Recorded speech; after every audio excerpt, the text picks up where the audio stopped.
Hello students, welcome to my channel learn English. আজকের ক্লাসে গ্রামারের একটি অত্যন্ত ইম্পর্ট্যান্ট বিষয় নিয়ে আমি আলোচনা করব।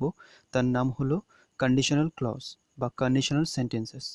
এটি টেন্সের কোয়েশ্চেনেও দেখতে পাওয়া যায়, অর্থাৎ টেন্সের উপর দিয়ে যে কোয়েশ্চেনগুলো আসে সেখানেও কন্ডিশনাল ক্লজের জ্ঞানটা লাগে।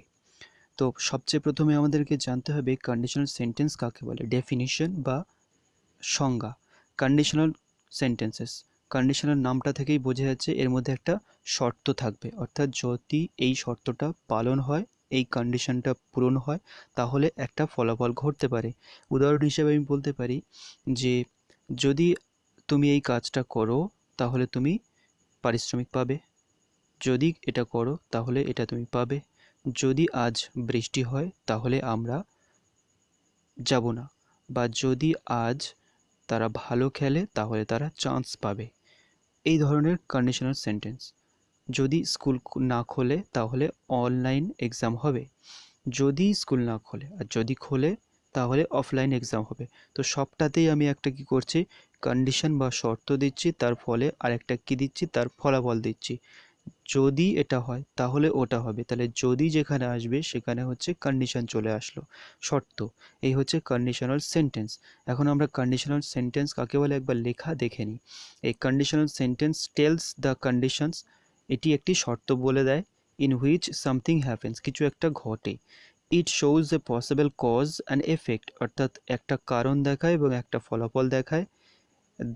যে situation in the form of the even then, মানে যদি এটা ঘটে তাহলে এটা হবে।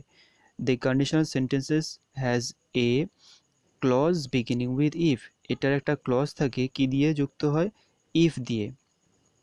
এই ক্লজে, এই সেন্টেন্সে দুটি করে ক্লজ অংশ থাকে, তার নাম হচ্ছে ক্লজ, দুটো ক্লজ থাকবে।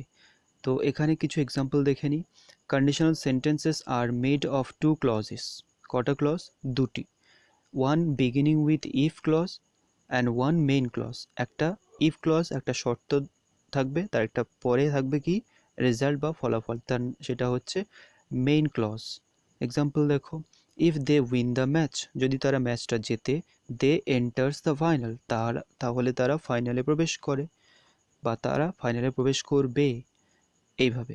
বা এটা আমি বলতে পারতাম, যদি তারা ম্যাচটা জিততো তাহলে ফাইনাল প্রবেশ করতো, অর্থাৎ ম্যাচটা খেলা হয়ে গিয়েছে।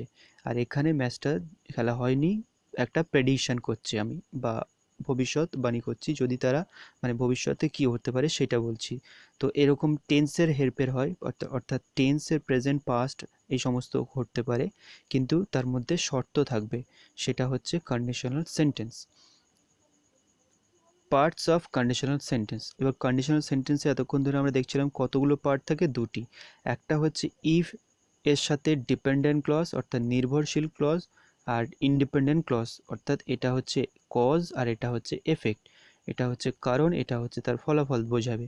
এখন ক্লজ বলতে কি বোঝায় সেটা নিশ্চয়ই এই ভিডিওতে বলা সম্ভব নয়, সেটার জন্য আলাদা কোনো একটা ভিডিওতে যদি প্রয়োজন হয় তাহলে কমেন্টে জানাবে, আমি সেটা জানিয়ে দেবো, সেটার উপর আর একটা ভিডিও বানাবো ক্লজ কাকে বলে। এখানে শুধু এইটুকু মনে রাখবে যে এখানে দুটি ক্লজ থাকে, একটা হচ্ছে ডিপেন্ডেন্ট আর একটা হচ্ছে ইন্ডিপেন্ডেন্ট, তা দুটো মিলিয়েই হবে একটা কন্ডিশনাল সেন্টেন্স। কন্ডিশনাল ক্লজ, এখানে যে প্রথম ক্লজটা থাকে তার নাম হচ্ছে কন্ডিশনাল ক্লজ। প্রথম মানে এই নয় যে বাক্যের প্রথমে থাকতেই হবে, এটা বাক্যের পরেও থাকতে পারে এবং শুরুতে ডিপেন্ডেন্ট ক্লজও থাকতে পারে। তো এটা হচ্ছে the conditional clause is a dependent clause beginning with if. এটা কি দিয়ে শুরু হয়, এটা আমরা বুঝবো কীভাবে, কন্ডিশনাল ক্লজের ডিপেন্ডেন্ট ক্লজ যেটা, সেটা ইফ দিয়ে শুরু হয়। এক্সাম্পল দেখো, ইফ ইউ ওয়ান্ট, যদি তুমি চাও, এটা কিন্তু কমপ্লিট হলো না বাক্যটা, অর্থাৎ এ একা একা বাক্য কমপ্লিট করতে পারছে না, তাই এটা হচ্ছে নির্ভরশীল, এ কারোর উপরে ডিপেন্ড করছে, তাই এর নাম দেওয়া হয়েছে ডিপেন্ডেন্ট ক্লজ। তো ডিপেন্ডেন্ট ক্লজ এ কি দেখানো হয়েছে, ইফ ইউ ওয়ান্ট, যদি তুমি চাও তাহলে কিছু একটা ঘটবে। If I am late to school, যদি আমি স্কুলে যেতে দেরি করি তাহলে কিছু একটা ফলাফল বাকি আছে। If you if you don't do your homework, যদি তুমি হোমওয়ার্কটা না করো তাহলে কিছু একটা বাকি আছে। তো এখানে প্রত্যেকটাতে ইফ বোঝাচ্ছে, অর্থাৎ একটা কন্ডিশন বোঝাচ্ছে, তাই এর নাম হচ্ছে কন্ডিশনাল ক্লজ। এরপর আমরা দেখব কি, আচ্ছা এটা কি লেখা আছে দেখে নাও, if clause depends on more information, if ক্লজটা ডিপেন্ড করে আরও বেশি ইনফরমেশনের জন্য, বাক্যটা কমপ্লিট করার জন্য। It must be paired with independent clause, এটার সাথে যুক্ত হতে হবে। পেয়ার মানে কি, সাথে আরেকটা যুক্ত করতে হবে, জোড়া জোড়া দিতে হবে কিসের, ইন্ডিপেন্ডেন্ট অর্থাৎ স্বাধীন clauses. So the dependent clause is only half of the conditional sentence, অর্থাৎ এখানে আমরা দেখতেই পাচ্ছিলাম ডিপেন্ডেন্ট ক্লজগুলো কি সেন্টেন্সের হাফ, সম্পূর্ণ নয়। এরপর আমরা দেখব সেই সম্পূর্ণ করার জন্য যে ক্লজটা দরকার তার নাম হচ্ছে মেইন ক্লজ বা প্রিন্সিপাল ক্লজ বা independent clause. It's an independent clause that states the result of the conditional if clause, if ক্লজের ফলাফলটা বোঝায়। এক্সাম্পল দেখো, ওই বাক্যগুলো সম্পূর্ণ করা হয়েছে। If I am late to school, এটাও ওই পর্যন্ত ছিল, এটা হচ্ছে কন্ডিশনাল ক্লজ। তাহলে ফলাফলটা কি হবে, আই উইল বি পানিশড, যদি স্কুলে যেতে দেরি করি তাহলে স্যার পানিশমেন্ট দেবেন। ইফ ইউ ওয়ান্ট, যদি তুমি চাও, ইউ ক্যান কাম, তুমি আসতে পারো। তাহলে এই হচ্ছে দুটি করে অংশ, একটা হচ্ছে ইফ কন্ডিশন যেখানে একটা শর্ত বোঝাবে, তারপরে তার ফলাফলটা বোঝাবে মেন ক্লজে। এই দুটো মিলিয়ে একটা কন্ডিশনাল সেন্টেন্স কমপ্লিট হয়।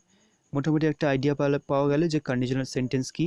শর্টে বলতে গেলে কি, কন্ডিশনাল সেন্টেন্স মানে একটা শর্তাধীন একটা সেন্টেন্স বা বাক্য যার মধ্যে ইফ ক্লজটা বোঝাবে একটা শর্ত এবং তারপরে যে ফলাফলটা হবে সেটা মেইন ক্লজের দ্বারা বোঝাবে। এ পর্যন্ত বোঝা গেল। এরপর আমরা দেখব এর টাইপসগুলো কত রকমের হয়। টাইপসটা মানে এটা ডিপেন্ড করে টেন্সের উপরে, টেন্সের উপরে বেস করে সবটাতে কিন্তু কন্ডিশন থাকবে, কিন্তু যখন টেন্সের পরিবর্তন হবে তখন হচ্ছে এই টাইপসগুলো চেঞ্জ হচ্ছে। বেসিক্যালি চার রকমের কন্ডিশনাল সেন্টেন্স দেখতে পাওয়া যায়, চারটি কন্ডিশনাল। প্রথম কন্ডিশনাল হচ্ছে রিয়েল কন্ডিশনালস বা জিরো কন্ডিশনাল। এখানে জিরো বা রিয়েল নাম দেওয়া হয়েছে কারণ এটা সব সময়ের জন্য সত্যি। রিয়েল কন্ডিশন, এইটা মনে রাখবে, রিয়েল, তার কারণ হচ্ছে এটা ইউনিভার্সাল ট্রুথ, এটা হয়, যদি এটা হয় তাহলে ওটা হয়, এমন। তো রিয়েল কন্ডিশনালস আর জিরো কন্ডিশনালস আর sentences expressing the real conditions, সত্যিকারের শর্ত দেখায়। If for things that happen, যেটা ঘটে। নট হাইপোথেটিক্যাল থিংস, মানে ইমাজিনেশন বা কল্পনার কোনো জিনিস এখানে বলা হয় না। It shares true statements about things that will happen, সত্যিকারের স্টেটমেন্ট বোঝায় যেটা ঘটে। এখানে টেন্সের স্ট্রাকচারটা কেমন হয়, অর্থাৎ আমরা দেখলাম যে দুটো কন্ডিশনাল সেন্টেন্স এখানে বসছে, একটা হচ্ছে ইফ কন্ডিশনাল আর একটা হচ্ছে মেইন কন্ডিশনাল। তো দুটো কন্ডিশনাল দুটো টেন্স থাকবে, এই দুটো টেন্সে কি কি বসবে সেটা আমরা দেখব। একটাতে হচ্ছে সিম্পল প্রেজেন্ট এবং আরেকটাতে হবে সিম্পল প্রেজেন্ট, অর্থাৎ এখানে দুটো কন্ডিশনাল দুটো যে ক্লজ থাকবে দুটোতেই একই রকমের টেন্স ইউজ হবে, V1 প্লাস V1, অর্থাৎ ভার্বের বেস ফর্ম সিম্পল প্রেজেন্ট। কোন কন্ডিশনাল সেন্টেন্সে, জিরো বা রিয়েল কন্ডিশনাল। এক্সাম্পল দেখো, ইফ ইউ আর হ্যাপি, যদি তুমি খুশি হও, আই এম হ্যাপি, যদি তুমি খুশি হও তাহলে আমিও খুশি হই, তাহলে এটা হচ্ছে simple present plus simple present. আরও এক্সাম্পল দেখো, ইফ ইউ আর ভ্যাকসিনেটেড, যদি তুমি ভ্যাকসিনেটেড হও অর্থাৎ ভ্যাকসিন নেওয়া থাকে, ইউ আর অ্যালাউ, তাহলে তুমি অ্যালাউ হবে বা হও। ইফ উই হিট আইস, যদি আমরা বরফকে তাপ দিই বা গরম করি, ইট মেল্টস, তো এটা তো ইউনিভার্সাল ট্রুথ, সবসময় ঘটে, তাই এর নাম হয়েছে রিয়েল কন্ডিশন। ওয়াটার ফ্রিজেস, জল জমে যায়, if the temperature falls below 0 degree, যদি টেম্পারেচার 0 ডিগ্রিতে নেমে আসে তাহলে জল জমে যায়, এটাও ইউনিভার্সাল, সবসময় ঘটে, ফিজিক্সের নিয়ম। If you plant trees it gives fruit, যদি গাছ রো বা বপন করো তাহলে এটা ফলাফল দেয়। তো এতগুলো সেন্টেন্স আমরা যা দেখলাম এর মধ্যে কমন জিনিসকে দেখলাম, সবগুলো একটা করে কন্ডিশন আছে, তাই কন্ডিশনাল সেন্টেন্স আছে এর মধ্যে এবং তার একটা ফলাফল আছে, অর্থাৎ এটা একটা কন্ডিশনাল সেন্টেন্স। এবং এখানে প্রত্যেকটা ভার্বের মধ্যে কন্ডিশনাল বা মেইন ক্লজ, ডিপেন্ডেন্ট বা মেইন ক্লজ হোক না কেন, সবটাতে simple present plus simple present অর্থাৎ V1 প্লাস V1 এই ফর্ম ব্যবহার হয়েছে। এবং সেন্টেন্সগুলোর মধ্যে বেশি মানে একটা কমন জিনিস আরেকটা দেখতে পেলাম কি, সেটা হচ্ছে ইউনিভার্সাল ফ্যাক্ট, যদি এটা হয় তাহলে এটা হয়, যদি সূর্য ওঠে তাহলে অন্ধকার দূর হয়ে যায়। If the sun rises the darkness disappears, তাহলে এটাও একটা ইউনিভার্সাল, এটা সবসময় ঘটে। বা উল্টোটা বলতে পারি, যদি সূর্য ডুবে যায় তাহলে অন্ধকার নেমে আসে, এটা ইউনিভার্সাল ট্রুথ, এটা রিয়েল ফ্যাক্ট, যদি এটা হয় তাহলে ওটা হয়। তো এখানে মনে রাখতে হবে এটা হচ্ছে কি সেন্টেন্সে দুটো পেয়ার হয়, কি টেন্সের, simple present plus simple present. ঠিক, এরপর আমরা দেখব ইমাজিনড কন্ডিশন। ইমাজিনড কন্ডিশন হচ্ছে 3 রকমের। একটা তো আমরা পেলাম জিরো বা রিয়েল কন্ডিশন, এরপরে ইমাজিন অর্থাৎ রিয়ালের অপোজিট, অর্থাৎ কল্পনা করে, কল্পনা যদি এটা হতো তাহলে এটা হতো, আমি এখন ভাবছি, কল্পনাই বলছি ওটা, এটা সবসময় ঘটে তা নয়, তাই এর নাম হয়েছে ইমাজিনেশন। তো ইমাজিনেশন করে ক্লজ হচ্ছে, কন্ডিশনাল সেন্টেন্স হচ্ছে 3টে। তার আগে দেখে নেব ইমাজিনেশন কি জিনিসটা। Here, imagined conditional sentences are used to talk about hypothetical or imagined conditions that are possible, likely, or even impossible. এমন একটা কন্ডিশনের কথা বলে যেটা ঘটতে পারে, লাইকলি বা হতে পারে, কিংবা ইম্পসিবল নাও হতে পারে। Based on the level of possibility there are 3 conditions. এই ইমাজিনেশনের আবার 3টি ভাগ আছে, first condition, second condition and third condition. বোঝা গেল? এরপর প্রথমে দেখব ফার্স্ট কন্ডিশনাল সেন্টেন্স বা ওপেন কন্ডিশনাল, এটা ইম্পর্ট্যান্ট, এটা দিয়ে মনে রাখবে। ওপেন কন্ডিশন কেন? কারণ এখানে ফলাফলটা হতে পারে, এখন ফলাফলের জন্য একটা ওপেন বা একটা সুযোগ আছে, তাই জন্য হচ্ছে ফার্স্ট কন্ডিশন। বোঝা গেল? এটা কখন হয়? ইট টক্স অফ দ্য রেজাল্ট, এমন একটা ফলাফলের কথা বলে, ইন দ্য ফিউচার, ভবিষ্যতে, that is likely to happen, যেটা ঘটতে পারে, এখন হয়নি কিন্তু পরে ঘটতে পারে, তাই হচ্ছে ওপেননেস আছে, একটা ফলাফল বা পসিবিলিটি রয়েছে। টেন্সের স্ট্রাকচার কেমন হবে? দুটি ক্লজ, তাই দুটি টেন্স ইউজ হবে। তো প্রথমে কি আছে? সিম্পল প্রেজেন্ট, তারপরে থাকবে future tense, simple future. Future tense মানে এখানে সিম্পল ফিউচার, অর্থাৎ V1 এর সাথে শ্যাল বা উইল, তারপর V1 ভার্বের বেস ফর্ম, এটা। এখানে একটা জিনিস মনে রাখতে হবে, প্রথমে সিম্পল প্রেজেন্ট আছে বলে সেন্টেন্সের সিম্পল প্রেজেন্ট সবসময় থাকবে এমনটা নয়, এটা ইফ ক্লজের সাথে যুক্ত থাকতে হবে সিম্পল প্রেজেন্টটা। এবার সিম্পল প্রেজেন্ট বাক্যের শুরুতে থাকতে পারে কিংবা পরেও থাকতে পারে। The main clause will use modal, মানে মোডাল ভার্বটা ইউজ হবে মেইন ক্লজে, মানে ফিউচার টেন্সে উইল ইউজ হতে পারে, মে ইউজ হতে পারে বা ক্যান। এবারে দেখবো আমরা এক্সাম্পলগুলো। ইফ আই স্লিপ নাও, যদি এখন আমি ঘুমাই, I will be up all night, যদি এখন আমি ঘুমাই, সিম্পল প্রেজেন্ট, তাহলে আমি সারা রাত জেগে থাকবো, I will be, will plus V1। আবার দেখো, if he asks me, I will do the work, যদি সে আমাকে বলে তাহলে আমি কাজটা করব, যদি সে বলে, simple present, I will do the work, simple future. তারপর আই শ্যাল স্পিক, আমি বলবো তখনই কথা, if I am sure of the answer, যদি আমি উত্তরটা সঠিক জানি, তাহলে I am sure simple present, আর আই শ্যাল স্পিক, এখানে দেখো অর্ডারটা চেঞ্জ হয়েছে, এই যে লেখা ছিল অর্ডারটা প্রথমে সিম্পল প্রেজেন্ট, তারপরে হচ্ছে ফিউচার, কিন্তু এখানে আগে আছে কি সেই সিম্পল ফিউচার আর পরে আছে সিম্পল প্রেজেন্ট। এই অর্ডারটা চেঞ্জ হতে পারে কিন্তু এই দুটো কম্বিনেশন থাকবে, সিম্পল প্রেজেন্ট, সিম্পল ফিউচার, তখন হবে ফার্স্ট বা ওপেন কন্ডিশন।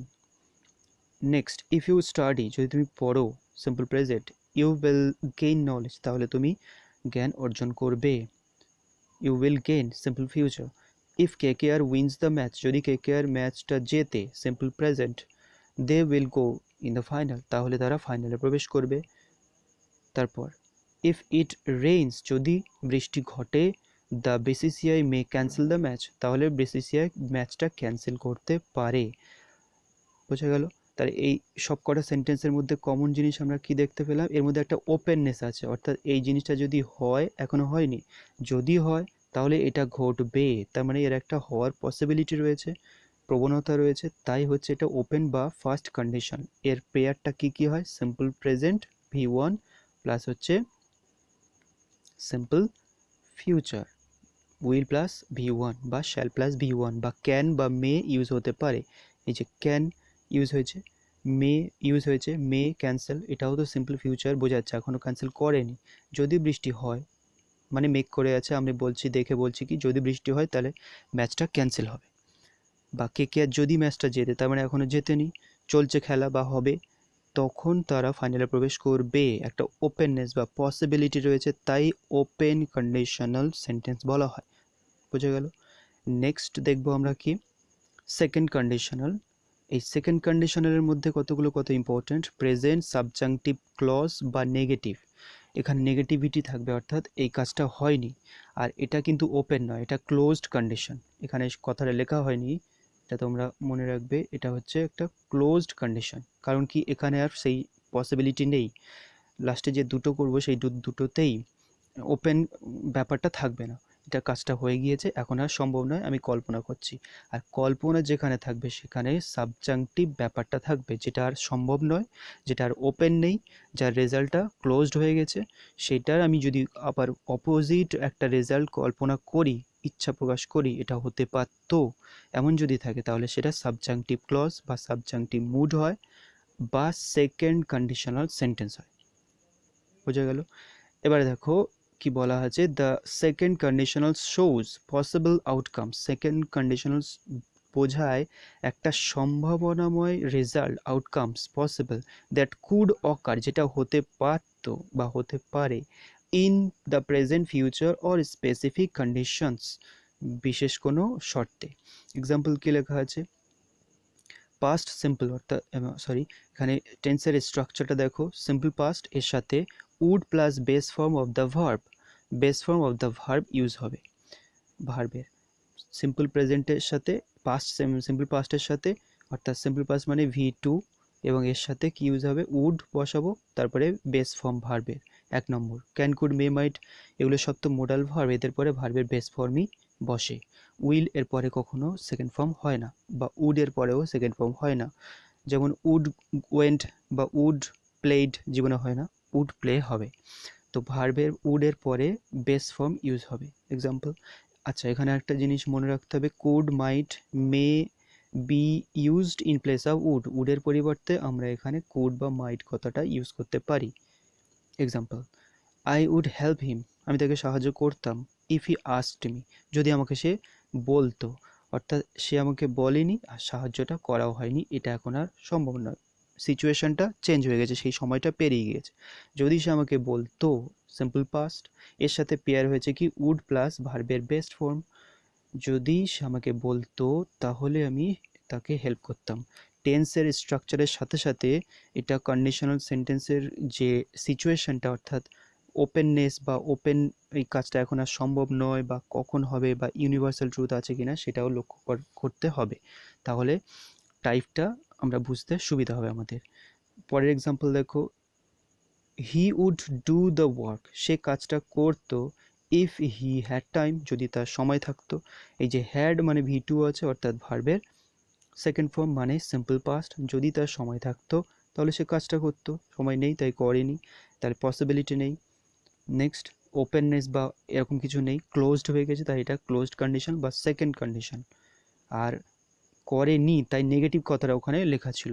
দেখো এখানে লক্ষ্য করো, প্রথমেই কি লেখা ছিল, নেগেটিভ। কেন, এখানে দেখো, he would do the work if he had time, সে কাজটা করতো যদি তার সময় থাকতো, তার সময় নেই, তার মানে নেগেটিভিটি একটা আছে। If I were a bird, most important sentence, এটা অনেক কোয়েশ্চেন মানে অনেক এক্সামে দেখতে পাওয়া গিয়েছে। If I were a bird I would fly the heaven, যদি আমি পাখি হতাম তাহলে আমি স্বর্গে উড়ে যেতাম। তাহলে উড ফ্লাই, উড হচ্ছে সিম্পল, উড হচ্ছে একটা উইলের আলাদা একটা ফর্ম, এবং এর সাথে যুক্ত হয়েছে কি ফ্লাই, অর্থাৎ উড প্লাস বেস ফর্ম। আর এর আগে কি রয়েছে, যে কন্ডিশনাল ক্লজটা রয়েছে, ওয়্যার এ বার্ড। এখন তোমাদের কোয়েশ্চেন হতে পারে, আই এর পরে ওয়্যার তো বসে না, কিন্তু এটা সাবজাংটিভ মুড, আই এর পরে ওয়্যার বসে। এইখানে কোয়েশ্চেন আসে পরীক্ষাতে, ইফ আই ড্যাশ ব্র্যাকেটে বি দিয়ে দেবে, if I dash a bird, এখানে লিখতে হবে ওয়্যার আ বার্ড। এটা একটা উচ্চ প্রাইমারি পরীক্ষাতে 1 বছর এসেছিল, তো সেখানে স্বাভাবিকভাবে আই এর পরে ওয়াজ বসায় সবাই, কিন্তু এই সাবজাংটিভ মুডটা চেক করার জন্য দিয়েছিল, তো সেটা হবে কি এখানে ওয়্যার, তো পাস্ট টেন্স হবে, সিম্পল পাস্ট, যদিও ওয়াজ হচ্ছে সিম্পল পাস্ট টেন্স বোঝাচ্ছে, কিন্তু এখানে আই ওয়্যার হবে, কারণ কি সাবজাংটিভ মুড আছে। যদি আমি হতাম, এটা সম্ভব নয়, কিন্তু আই ওয়াজ মানে কি আমি ছিলাম, ওটা ওটা রিয়েল ব্যাপার বোঝাচ্ছে। I was a student, I was a bird, আমি একটা পাখি ছিলাম। কিন্তু আমি পাখি হতাম যদি, এই যে না হওয়া ব্যাপারটা, নেগেটিভিটিটা, এটা ওয়াজের দ্বারা বোঝাবে না। তাই জন্য আই এর পরে এখানে এই সাবজাংটিভ মুডে, সাবজাংটিভ মুড মানে কি, যেটা এখন আর সম্ভব না, এমন ইচ্ছা প্রকাশ করা, ইম্পসিবল জিনিসটা। তো এখানে আই এর পরে ও একটা বসবে, ওয়াজ নয়, ইম্পর্টেন্ট জিনিস মনে রাখবে। তারপরের সেন্টেন্স দেখো, if you wanted to avoid traffic, যদি তুমি ট্রাফিকটা বা এই ভিড় এটা অ্যাভয়েড করতে চাইতে, you could take the highway, তাহলে তুমি কি করতে, হাইওয়েটা নিতে, অর্থাৎ হাইওয়ে থেকে তুমি যেতে, যদি তুমি অ্যাভয়েড করতে চাইতে এই ভিড়টা।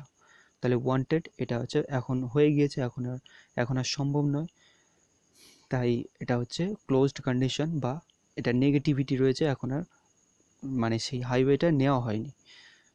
এই হচ্ছে সেকেন্ড কন্ডিশন বা ক্লোজড কন্ডিশন বা সাবজাংটিভ মুডের কন্ডিশন। নেক্সট থার্ড, এবং এটাই হচ্ছে লাস্ট, থার্ড কন্ডিশনাল সেন্টেন্স বা পাস্ট সাবজাংটিভ কন্ডিশনাল। এখানে তো এক পসিবিলিটি আর একদমই থাকবে না, এটা পুরোপুরি ক্লোজড কন্ডিশন, অর্থাৎ এই কাজটা কমপ্লিট হয়ে গেছে, ফলাফলও হয়ে গেছে, এখন আমি একটা জাস্ট ডিজায়ার অপোজিট কল্পনা করছি, যে যদি এটা না হয়ে ওটা হতো তাহলে এটা হতো।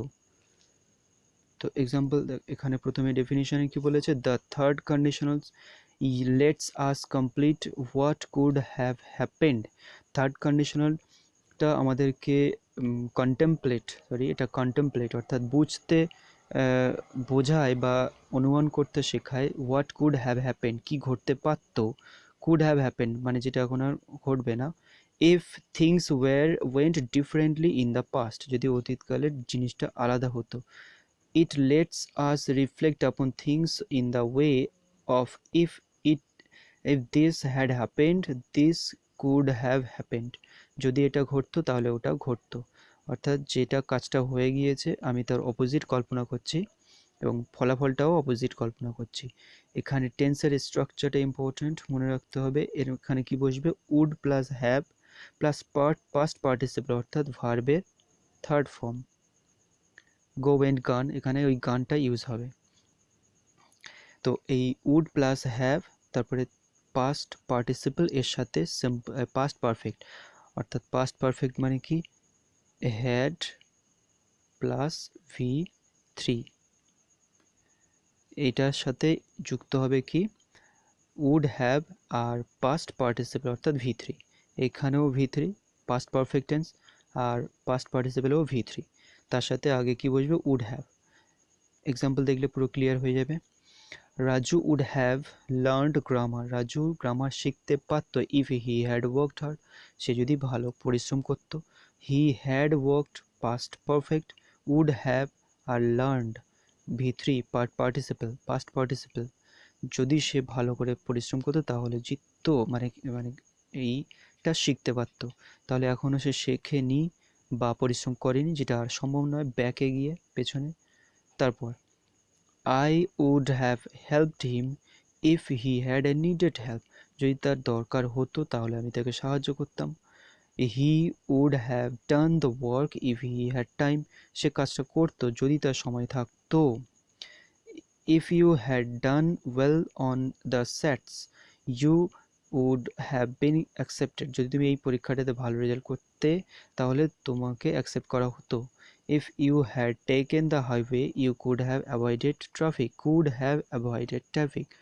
have তারপরে V3, আর এটা হচ্ছে পাস্ট পারফেক্ট। তো এই হচ্ছে 4 রকমের কন্ডিশনাল। এবার সবকটাকে আমরা অ্যাট এ গ্লান্স একসঙ্গে দেখে নেওয়ার চেষ্টা করি। তো প্রথমে আমরা দেখেছিলাম কি, সিম্পল প্রেজেন্টের সাথে সিম্পল প্রেজেন্ট, সেটা কি কন্ডিশনাল ছিল, জিরো বা রিয়েল কন্ডিশনাল ছিল। তারপর সিম্পল প্রেজেন্টের সাথে সিম্পল ফিউচার, এটা হচ্ছে ফার্স্ট কন্ডিশনাল। আর সিম্পল পাস্ট এর সাথে উড প্লাস V1 বা কুড বা মাইট ইউজ হতে পারে এখানে, এটা হচ্ছে সেকেন্ড কন্ডিশনাল। আর লাস্ট যেটা পাস্ট পারফেক্ট এক্ষুনি পড়লাম, পাস্ট পারফেক্ট এর সাথে উড হ্যাভ প্লাস V3, এটা হচ্ছে third conditional. Simple present zero conditional, এটা কখন হয়? যদি রিয়েল কিছু বোঝায়, ইউনিভার্সাল জিনিস। আর সিম্পল পাস্ট এই সিম্পল প্রেজেন্টের সাথে সিম্পল ফিউচার, এটা কখন হয়? যে জিনিসটা আমি বলছি যে এটা যদি এটা হয় তাহলে ওটা হবে, এমন জিনিস, এটা হচ্ছে ইমাজিনেশন। আর সিম্পল পাস্টের সাথে উড প্লাস ভি ওয়ান, এটা হচ্ছে ক্লোজড কন্ডিশন। এখানে একটা ওপেন ব্যাপার থাকে, তাও ফার্স্ট কন্ডিশনালে, মানে এটা ঘটতে পারে, ঘটবে। যদি এটা হয় তাহলে এটা ফিউচারে ঘটবে, এখনও ঘটেনি কিন্তু ঘটলে ওটা ঘটবে, তাই এটা ওপেন কন্ডিশনাল। কিন্তু এই দুটো প্রায় ক্লোজড কন্ডিশন। তাই এখানে কি বলা আছে? সিম্পল পাস্টের সাথে উড হ্যাভ, তো এটা সেকেন্ড কন্ডিশন। এখানে এমন সিচুয়েশন দেখানো হবে যেটা এখন আর হবে না, ঘটে গিয়েছে। আর পাস্ট পারফেক্টের সাথে উড হ্যাভ ভি থ্রি, এটাও এমন একটা সিচুয়েশন বোঝাবে যেটা ফলাফলটা ঘটে গিয়েছে, তার কারণ ঘটেছে, ফলাফলও ঘটেছে, সেটা আমরা অপোজিট কল্পনা করছি যে যদি কলকাতা ভালো খেলতো তাহলে চেন্নাইকে হারিয়ে দিত। তা এখন তো সেটা সম্ভব নয়, চেন্নাই কলকাতাকে হারিয়ে আইপিএল জিতে নিয়েছে, আইপিএল ট্রফি 2021-এর, 2020-এর ওটা এখন হলো। তো সেই জন্য এমন একটা আমরা কল্পনা করছি যে যদি কলকাতা ভালো খেলতো তাহলে জিততো। If Kolkata had played well past perfect, they would have won the match। তাহলে অপোজিট একটা রেজাল্ট কল্পনা করছি, একটা ক্লোজড ব্যাপার যেখানে আর সম্ভাবনা নেই, পসিবিলিটি নেই। তাই এটা হচ্ছে থার্ড কন্ডিশনাল। এই টোটাল হচ্ছে 4টে কন্ডিশনাল দেখতে পাচ্ছ। এবং এদের আরেকটা লাস্ট সেন্টেন্স দিয়ে দেখে নিই। জিরো বা ট্রু জিনিস, যেটা বলছিলাম ট্রু বা রিয়েল জিনিস বোঝাবে। তারপর হচ্ছে ফার্স্ট বা ওপেন, যেটাতে রেজাল্টের সম্ভাবনা আছে, যেটা এখনও ঘটতে পারে। তারপরে আছে সেকেন্ড বা লেস লাইকলি, এটা প্রায় নাও হতে পারে বা হতেও পারে। তারপরে এখানে হচ্ছে ক্লোজড, এটা পুরোপুরি ইম্পসিবল, পুরোপুরি ক্লোজড, এটা অল্প ক্লোজড। দেখো এক্সাম্পল, তাহলে zero conditional, first second third. If Raju works hard he gets promotion, Raju যদি ভালো কাজ করে তাহলে সে প্রমোশন পায়, তাহলে এটা জিরো, এটা সিম্পল প্রেজেন্ট আর simple present. Next, if Raju works hard he will get promotion, যদি সে কাজ করে তাহলে সে পাবে, তাহলে এটা হচ্ছে ওপেন কন্ডিশনাল, যদি করে তাহলে পাবে, এখন সম্ভাবনা আছে। তারপরে if Raju worked hard he would get promotion, যদি রাজু ভালো কাজ করতো তাহলে সে প্রমোশন পেতো, অর্থাৎ এখনও করেনি কিন্তু পরে করতে পারে, তাই এটা লেস লাইকলি, অল্প সম্ভাবনা আছে, অল্প ক্লোজড, হাফ ক্লোজড। আর এটা পুরোপুরি ক্লোজড, ইম্পসিবল, যেটা এখন আর সম্ভবই না। If Raju had worked hard, Raju যদি কাজ করতে থাকতো, ভালো করে করতো, রাজু তার মানে এখন আর কাজ করে না, he would have got promotion, সে প্রমোশন পেত, এখন আর পাবে না। তো এই হচ্ছে টোটাল 4 রকমের কন্ডিশনাল। আশা করি ভিডিওটি ইউজফুল। তো যদি ইউজফুল হয়ে থাকে অবশ্যই লাইক, শেয়ার, সাবস্ক্রাইব করবে এবং কমেন্টে জানাবে আর কোন কোন গ্রামার সেকশনের উপরে তোমাদের ভিডিও দরকার। Thank you so much.